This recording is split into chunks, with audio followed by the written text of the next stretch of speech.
आ गई नदियां बड़ी पार, घोड़ा कैसे उतरे पार। राणा ने सोचा इस पार, तब तक चेतक था उस पार। संभाल जालम घेरा वृक्षेर के सामने।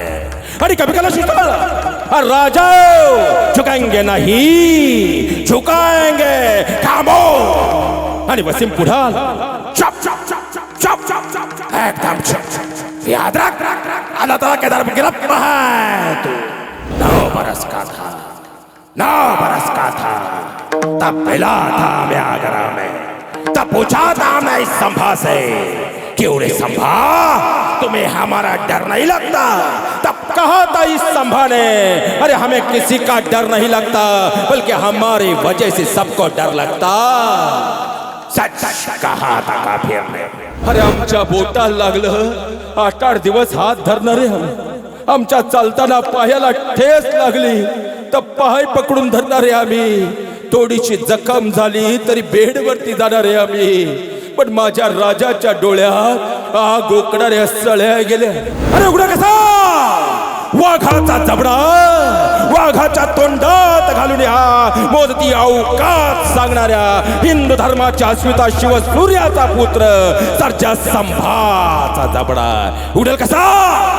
मग कोणीतरी युक्ती काढली, स्वतःची जुगलबल्ला पाहिजे। या संधीचा घेतला फायदा, केली सांडशी, ओढली जीप, सब रक्तात चळकंडी यातनांचा हौदोस पेटला आणि राजांची अवस्था 13 दिवस कवी कलशानं पाहिली आणि बसल्या जागेवर अखेरची मान टाकली। तब्बल 40 दिवस हा राजा यातनांचा हुंकार सहन करत राहिला, पण वाकला नाही, झुकला नाही, नमला नाही। शेवटी तो औरंगजेब सुद्धा म्हणत राहिला, सचमुच शाबा है शाबा शेर का। हमने आंखें निकाल दी उसकी आंखें झुकी नहीं हमारे सामने। हमने जबान काट दी उसके, मगर आखिर तक नहीं मांगे उसने रहमत के 2 शब्द हमारे सामने। हमने हाथ काट दिए उसके, मगर रफा उसने हाथ हमारे सामने। हमने पाँव काट दिए उसके, मगर आगे तक नहीं टेका उसका घुटने हमारे सामने। चावा है चावा शेर का, होंगे कभी कामयाब, ऐसे खाली हात लौटना पडेगा त्याला। माझ्या संत धनानं ते भाग्य मिळू दिलं नाही। शेवटी खऱ्या अर्थानं औरंगजेबाची कबर याच महाराष्ट्राच्या मातीत गाडली।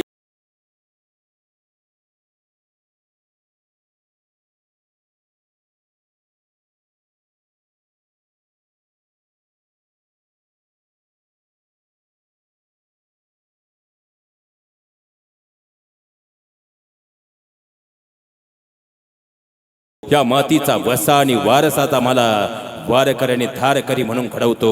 या मातीचा वसाच आम्हाला खऱ्या अर्थानं त्या भगव्याच्या अस्मितेची जवळून खऱ्या अर्थानं चुनूक आणि किंमत दाखवतो। कारण खऱ्या अर्थाने या मातीनं जे सोचलं, जे भोगलं, अहो खरे पाहिला जर गेलं तर खऱ्या अर्थाने ही माती धर्मासाठी माझ्या राजानं महाराणा प्रताप, माझ्या राजानं छत्रपती शिवराज, माझ्या राजानं धर्मवीर शंभू राजांनी आपल्या प्राणांची ही बाजी लावली। म्हणून तर हा भगवा ध्वज आणि भगव्याची अस्मिता बाधित राहिली। हे सगळ्यात मोठं वास्तव आहे। कारण हल्दीरामची माती सजली होती, सायंकाळची वेळ होती आणि त्या मातीमध्ये खऱ्या अर्थानं पाऊस कोसळत होता। पण अशा कोसळणाऱ्या पावसामध्ये ही हल्दी घाटची माती जणू काही खऱ्या अर्थानं हळदीनं आणि स्वराज्याच्या स्वाभिमानानं पिवळी झाली होती। मानसिंग मात्र आपल्या सैन्यासह उभा होता। कारण मानसिंहाला खऱ्या अर्थानं त्या ठिकाणी स्वराज्य म्हणजे महाराणा प्रतापांनी खऱ्या उभं केलेलं राजपुताना साम्राज्य मेवाडची माती हस्तगत करायची होती। पण अशाही परिस्थितीमध्ये महाराणा मात्र स्वाभिमानाची आग घेऊन उभे होते। कारण लहानपणापासूनचा काळ पाहिला तर ज्या राजानं सिंहासन समोर असताना पण जोपर्यंत मेवाडची माती सुरक्षित होत नाही तोपर्यंत राजगादीला हात लावणार नाही। ही मातीतलं स्वाभिमान आणि त्या रयतेतलं तो स्वाभिमान जिवंत ठेवण्याचं काम धर्मनिष्ठेसाठी ज्यांनी केलं ते नाव म्हणजे महाराणा। राणा अनेक झाले पण राणांमध्ये धर्माची तेवत खऱ्या अर्थानं जोड ठेवणारे महाराणा जे झाले, त्यांनी अदम्य प्रताप केला, ते महाराणा प्रताप। कारण खऱ्या अर्थानं ज्या मातीमध्ये पाहिला गेलं तर महाराज हत्ती सुद्धा महाराणांसाठी लढत राहिला आणि चेतक सुद्धा शेवटचा श्वास महाराणांसाठी कुर्बान करता झाला. कारण मानसिंहाचं सैन्य समोर होतं. अंबरीवर बसलेला मानसिंह आणि समोर होते महाराणा. चेतकची नजर शोधत होती. पाहता पाहता महाराजांच्या नजरेला मानसिंग पडला आणि त्याच वेळे राजांचा खऱ्या अर्थानं गज पुढे निघाला. त्या काळात गजेला तलवार जोडलेली असायची आणि मानसिंहाकडे पाहिलं. चेतकने झेप घेतली पण त्याच वेळी खाली येताना वार मात्र खऱ्या अर्थानं पायावर झाला आणि चेतक जायबंदी झाला. पण याही परिस्थितीमध्ये खऱ्या अर्थानं महाराणा शोधत होते मानसिंहाचं शिर आणि नेमकं त्याच वेळे मागून पोर्तुगीजांची फौज मिळाली होती. गोळ्यांचा वर्षा होत होता. महाराणा रक्तानं माखले होते आणि अशाही परिस्थितीमध्ये झालबियानं ते पाहिलं आणि झालाबिदानं पाहिलं आणि तो राजांच्या समोर आला. उत्तरता झाला, महाराणा आपण निघावं. वेषांतर करून आम्ही उभे ठाकू. आणि महाराणाने एक वेळ झाला बिदाकडे पाहिलं आणि सांगितलं, अरे कुरुक्षेत्रावरती खऱ्या अर्थानं पराभवाच्या भीतीनं माघारी फिरणारा राणा हा नाही. पण त्याच वेळी झाला बिदा उत्तर झाला, नाही राज. अहो खऱ्या अर्थानं आजपर्यंत खऱ्या प्रताप एवढा कुणी केला नाही. आजपर्यंत राणा अनेक झाले पण महाराणा कुणी झालं नाही. खऱ्या अर्थानं मी जर गेलो असे हजारो झाला बिदा तयार होतील. पण जर खऱ्या अर्थानं तुम्ही गेला पुन्हा या मातीला असा महाराणा कधी मिळणार नाही. आणि मग मात्र खऱ्या अर्थानं आता राजांचा प्रवास सुरू झाला. पण त्यावेळी वेळी चेतक मात्र दोन्ही पायानं जायबंदी होता आणि खऱ्या अर्थानं चेतक धावत होता. अरे चेतक मात्र पाऊस कोसळत असतानाही धावत होता. रक्ताची धार लागली होती. अचानक महाराणा स्तब्ध झाले कारण समोर दरी होती. अरे खऱ्या अर्थानं ती दरी पाहिली आणि राणा विचार करू लागले, आ गई नदिया बड़ी पार, घोड़ा कैसे उतरे पार. राणा ने सोचा इस पार, तब तक चेतक था उस पार. अरे खऱ्या अर्थाने एवढी मोठी दरी पार होईल कशी राणा विचार करत होते. पण तेवढ्याच वेळे चेतक मात्र ती दरी पार करून पुढे गेला होता. अखेरचा प्राण सोडला पण महाराणांना खऱ्या अर्थाने इस्पित ठिकाणी घेऊन गेला. ज्यांनी फक्त माणसात नाही तर ज्यांना आपण जनावर म्हणतो त्या प्राण्यांमध्येही भगव्याची अस्मिता पेरली. ते नाव म्हणजे महाराणा. कारण खऱ्या अर्थानं जगावं कसं शिकवणारं चरित्र शिवरायांचं. त्या मातीत आपण राहतो जिथं मरणाचाही सोहळा कसा करावा हे सांगणारं चरित्र म्हणजे शंभूराजांचं चरित्र. अरे मालोची कोसळ अरे संभाजी जेरबंद झाला. पाहता पाहता औरंगजेबाच्या सामने संभाजी राजांना आणण्यात आलं आणि त्याच वेळे आस्ते कदमाला गिरा औरंगजेब आपल्या सिंहासनाकडे निघाला. हे चित्र पाहिलं आणि वसीम गरजला, संभा गिरा औरंगजेब के सामने. आणि कपिकाला शिकवलं, राजा झुकाएंगे नहीं झुकाएंगे खामो. आणि वसीम पुढा चप चप चप चप चप चप एकदम चप. याद रख अल्लाह ताला के दरबार गिरफ्त है तू. आणि त्याच वेळी मागून आवाज आला, सबूर हसन सबूर अभी बहुत पूछना है. आणि त्याच वेळी आस्ते कदमाला गिरा औरंगजेब आपल्या सिंहासनावरून उठला. संभाजी राजांच्या समोर आला. रक्तलेला संभाजी निहाळला आणि उत्तरता झाला, 9 बरस का था, 9 बरस का था, तब मिला था मैं आगरा में, तब पूछा था मैं इस संभा से, क्यों रे संभा तुम्हें हमारा डर नहीं लगता. तब कहा था इस संभा ने, अरे हमें किसी का डर नहीं लगता बल्कि हमारी वजह से सबको डर लगता. सच कहा था काफिर ने, सच कहा था. आज तक कभी ठंडक ना मिला लेकिन अब नहीं गिरफ्त में हो संभा हमारे आज तो. आणि त्याच वेळी औरंगजेबाची नजर संभाजी राजांवर गेली. त्या डोळ्यातली ती आग पाहिली, त्या स्वाभिमानाची धग पाहिली आणि औरंगजेब संतापला. औरंगजेब उत्तरला, संभा आंखें नीचे, याद रख कैद में हो हमारे. आज 2 सवाल पूछे जाएंगे तुझे, ये 2 सवाल तय करेंगे. मात मात मात का मंजर देखेगा तो या हो गया यहाँ सीरिया.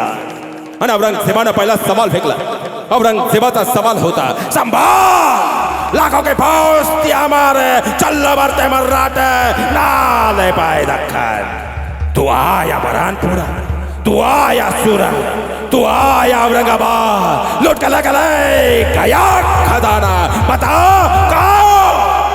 अरे उसळला छावा अरे हिंदुस्तानचा खजाना इथल्या मातीचा कण ना कण मानतो आम्ही सोनं तो गिळलाच हिंदुस्तान तो गिळलीच लूट पण आम्ही होणार नाही भिकारी मागणार नाही तुझ्यासारखे अरे तुझ्यासारख्याला बोलावून हिंदुस्तान भीक देतो अब्दाली पासूनचा इतिहास आहे आमचा कामो आणि औरंगजेब संतापला याद रख संभाल उछलने वाली बात करते हो हमारे सामने मगर कैद में हो हमारे कैद में हो खुदा की मेहरबानी हो गई आणि त्याच वेळी त्या खुदाचे आभार मानायला आले औरंगजेब गुडघ्यावर आला हे चित्र पाहिलं आणि खऱ्या अर्थानं राजांची नजर कवी कलशाकडे गेली राजे उत्तरते झाले कवीजी आपलं काव्य स्फूर्त असं आम्ही अनेक वेळा ऐकलं होतं आपल्या काव्यानं खऱ्या अर्थानं संबंध महाराष्ट्र नाही तर स्वराज्य मोहरलं होतं पण आज प्रसंग एवढा बाका आणि आपलं काव्य शांत काय म्हणावं आपल्याला आणि कवी कलश पाहत राहिला अरे मृत्यूच्या गोटात औरंगजेबाच्या दरबारात मृत्यू समोर नाचतोय आणि हा राजा म्हणतोय सुचते का एखादी कविता इथं ही काय कविता ऐकायची वेळ पण राजांचं रक्ताळलेलं तेजमुख पाहिलं त्या डोळ्यातली आग पाहिली आणि कवी कलश उत्तरता झाला राजन का नाही राजन तुम हो सांझे खूप लढे हो जंग देख तुम्हारा तेज तक तेज राजे काय लढलं तुम्ही जंग राजे काय तुमचं ते सामर्थ्य तुमचं तेज आणि सामर्थ्य पाहून आलमगीरचा तुमच्या समोर वाकलाय राजे कामो आणि खऱ्या अर्थानं औरंगजेब वाट ठाकला चप चप चप एकदम चुप याद रख कैद में हो हमारे कैद में हो हमारे अब आखिरी सवाल पूछूंगा संभा तुझे ये सवाल तय करेगा राज्य मौत का मंजर देखेगा तू या हो गया यहाँ से रिया आणि औरंगजेबाने आपला शेवटचा सवाल टाकला औरंगजेबाचा सवाल होता संभा 30 साल दिल्ली के गद्दे पे बड़े बड़े अंगूर खाता रहा ना मिला दक्खन ना मिला लाखों के फौज लेके आया था फिर भी ना मिला मगर तू और चल्ला भर मर्राट है लूट के ले गए हमारा खजाना क्यों हमारे हशम शामिल हुए होंगे तुम्हें बता मेरे कौन कौन से हशम शामिल थे तुम्हें अरे उचलला छावा अरे तत्तासाठी रक्तावर लोटणारी जात नाही रामची आई भवानीचे पुते आम्ही झुंजू इथं मरू इथं याद रख वाघाचे बथडे जगतात सुद्धा वाघासारखे आणि मृत्यू समोर आला तर मरतातही वाघासारखे नकोला गुस्ताद आला शेवटी चरफडला औरंगजेब आणि चरफडलेल्या औरंगजेबानं फरमान सोडलं ले जाओ इसे हमारे नजरों के सामने से निकाल दो इसकी आंखें जलाती है बेबा काट डाल इसकी जबान जबान बोलती बहुत है काट डाल उसके हाथ जो हाथ फैला ना उसने हमारे सामने है काट डाल उसके पैर जिसके घुटने टके ना उसने हमारे सामने है आणि पाहता पाहता वडबुद्रुक तुळापूरचा वस्तंभ सजला गेला ज्या राजानं उन्यापुऱ्या 32 वर्षाच्या आयुष्यात कधी पराभव पाहिला नाही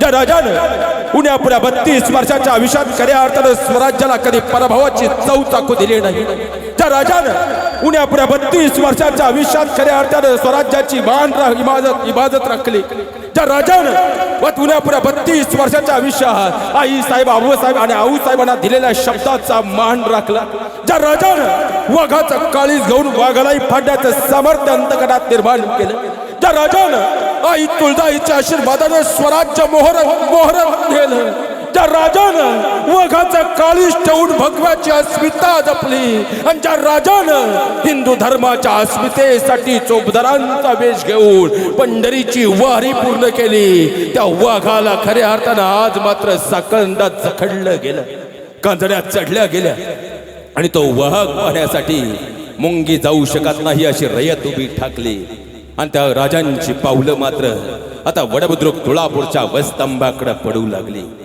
आता राजे मात्र जखडलेले सजेचा अंमल सुरू व्हायचा होता. पहिली सजा होती, डोळे काढायचे. 2 हाती लाल बुंद दप्त सळ्या धुरांच्या रेषा गोखणारे, विस्तवाचे निखारे पेटलेले आणि त्यावरती सळ्या लालबुंद झालेल्या. राजे मात्र सकळंडात जकडलेले आणि त्याच वेळी दोन्ही हप्ती पुढे आले. सकळंडात खऱ्या अर्थाने त्या बाजूला पाहिलं आणि पुढच्याच वेळेस सळ्या उचलल्या. राजांकडे निघालं. राजांना कळून चुकलं, डोळे जाणार होता. ज्या डोळ्यांनी आजपर्यंत केल्या होत्या मावळ्यांना इशारा, ज्या डोळ्यांनी आजपर्यंत घेतलं होतं आई जगदंबेचं महादेवांचं दर्शन, ज्या डोळ्यांनी आजपर्यंत कधीही खऱ्या अर्थानं पराभवालाही विजयाच्या उन्मादामध्ये बदललं होतं आणि ज्या डोळ्यांनी 2 वर्षाचं असताना आई साहेबांना स्वराज्य आबादीत राखण्याचं वचन दिलं होतं, डोळे जाणार होता. पण त्याच वेळी राजांच्या मुखातून जगदंबाचा बोल आला.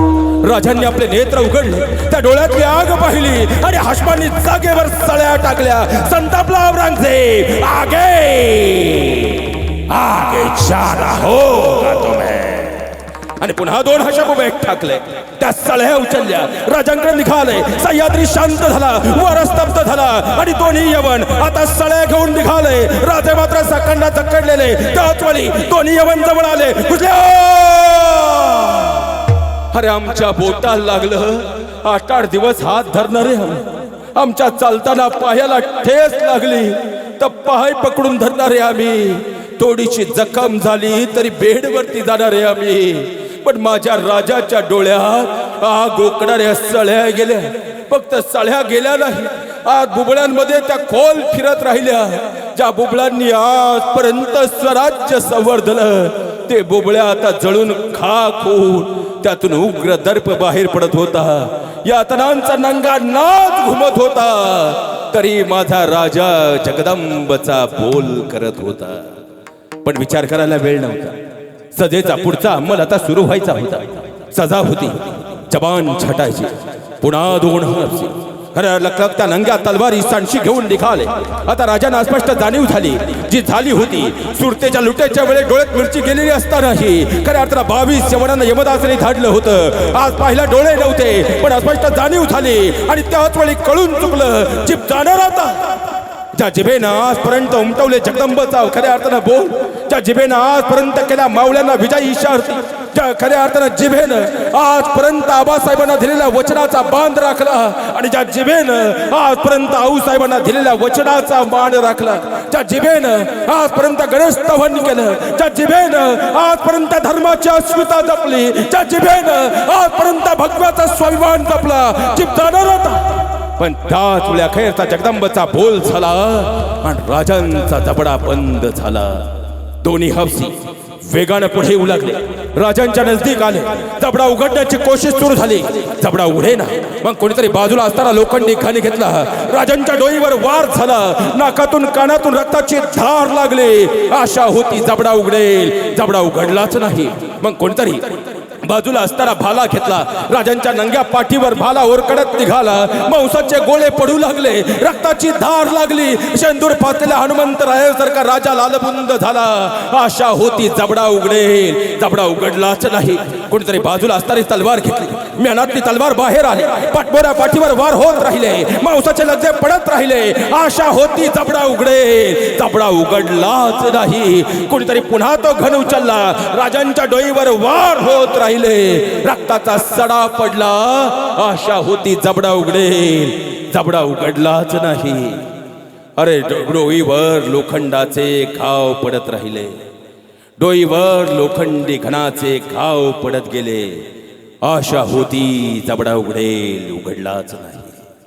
पाठीवर खऱ्या तलवारीचे वार होत राहिले. आशा होती जबडा उघडेल. उघडलाच नाही. खऱ्या अर्थानं पाठीवर भाला ओरखडत निघाला. रक्ताची धार लागली. आशा होती जबडा उघडेल. उघडलाच नाही. पाठीवर तलवारीनं मांसाचे लगदे पडत राहिले. आशा होती जबडा उघडेल. उघडलाच नाही. खऱ्या अर्थानं लोखंडी घणाचे घाव खऱ्या डोईवर पुन्हा होत राहिले. आशा होती जबडा उघडेल. उघडलाच नाही. अरे उघडा कसा?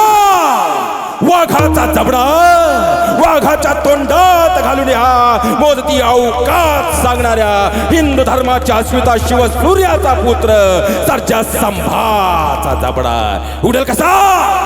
मग कोणीतरी युक्ती काढली. स्वसाठी जुगलबल्ला पाहिजे.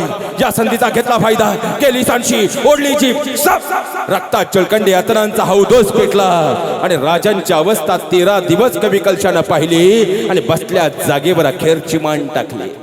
कोणीतरी यायचं, खऱ्या अर्थ उकळतं पाणी अंगावर टाकून निघून जायचं. कोणीतरी यायचं, अरे बोकड सोलावं असं राजांचं कातडं सोललं जायचं. कोणीतरी यायचं, गुडघ्याच्या वाट्या फोडायचं, खुदकन हसत हसत गलिच्छ निघून जायचं. कोणीतरी यायचं, हाताची बोट छाटायचं, कुच्छितपणे म्हणायचं, आज हमारे पास, आज हमारे पास सबसे जागे रहेगा तुम्हें बादशाह. खुदकन हसत निघून जायचं.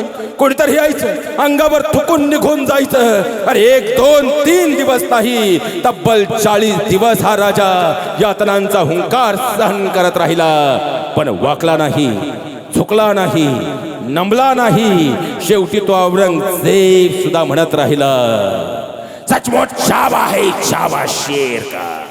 हमने आंखें निकाल दी उसकी आंखें झुकी नहीं हमारे सामने. हमने जबान काट दी उसके मगर आखिर तक नहीं मांगे उसने रहमत के दो शब्द हमारे सामने. हमने हाथ काट दिए उसके मगर रफा उसने हाथ हमारे सामने. हमने पाँव काट दिए उसके मगर आखिर तक नहीं टेका उसने घुटने हमारे सामने. चावा है चावा शेर का, होंगे कभी कामयाब, ऐसा खाली हात लौटना पडेगा दाल. माझ्या संत धनानं ते भाग्य मिळू दिलं नाही. शेवटी खऱ्या अर्थानं औरंगजेबाची कबर याच महाराष्ट्राच्या मातीत गाडली. पण धर्माच्या अस्मितेसाठी माझा राजा मृत्यूलाही आलिंगन देता झाला. कारण धर्माच्या मार्गावर चाललं तर काय होतं याचं उदाहरण खऱ्या अर्थानं इथं जरी पाहायचं म्हटलं तर हा संबंध शेलार परिवार आहे. कारण शून्यातल्या या प्रगतीमध्ये या धर्माच्या अस्मिता खऱ्या अर्थानं कळसाच्या रूपानं उद्या इथं प्रकट होते आहे.